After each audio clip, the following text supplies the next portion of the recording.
sugar. All right. 15 naira. Okay.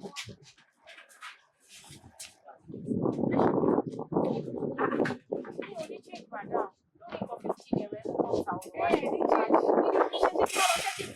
Ẹ gba ṣúgà lọ rà mi ò ní change ní ìdẹ̀lẹ̀ máa wá change kiri lórí one to coffee wa. Ẹ bá mi bóun mi jọ ẹ̀ mọ́rọ́ sí ẹ̀rí bọ́ ṣe ni wọ́n rí rárá bí kan.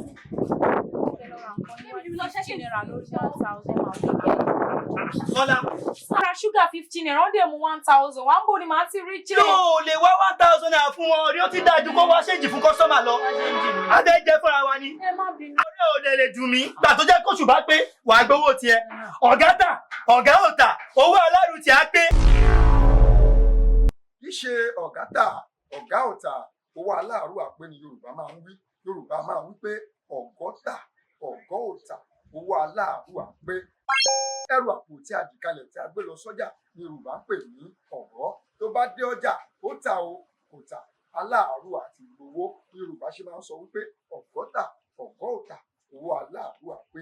Iṣẹ́ ọ̀gá ẹ̀kọ́ èdè Yorùbá síwájú àti síwájú sí i lórí àwọn àṣìṣe tí a máa ń ṣe nípa lílo èdè Yorùbá. Ẹ yẹ̀ wá wò lórí àwọn ẹ̀rọ ayélujára wa lórí Instagram Yorùbá àti Yorùbá Clinic, lórí Twitter Yorùbá_clinic, lórí YouTube àti Yorùbá Clinic là ń lò. Tó bá jẹ́ lórí Facebook àti Yorùbá Clinic, tó bá jẹ́ ẹ̀rọ ayélujára wa ni ẹ wà lórí www.yorubaclinic.com. Ẹ̀kọ́ èdè Yorùbá sí ọ̀nà ìyá àgbẹ̀ ọ̀làríwájú jẹ́ ẹ̀kọ́ sí wa kẹ́jọ kọ́ èdè Yorùbá síwájú sí i. Ó tó dìgbà náà wípé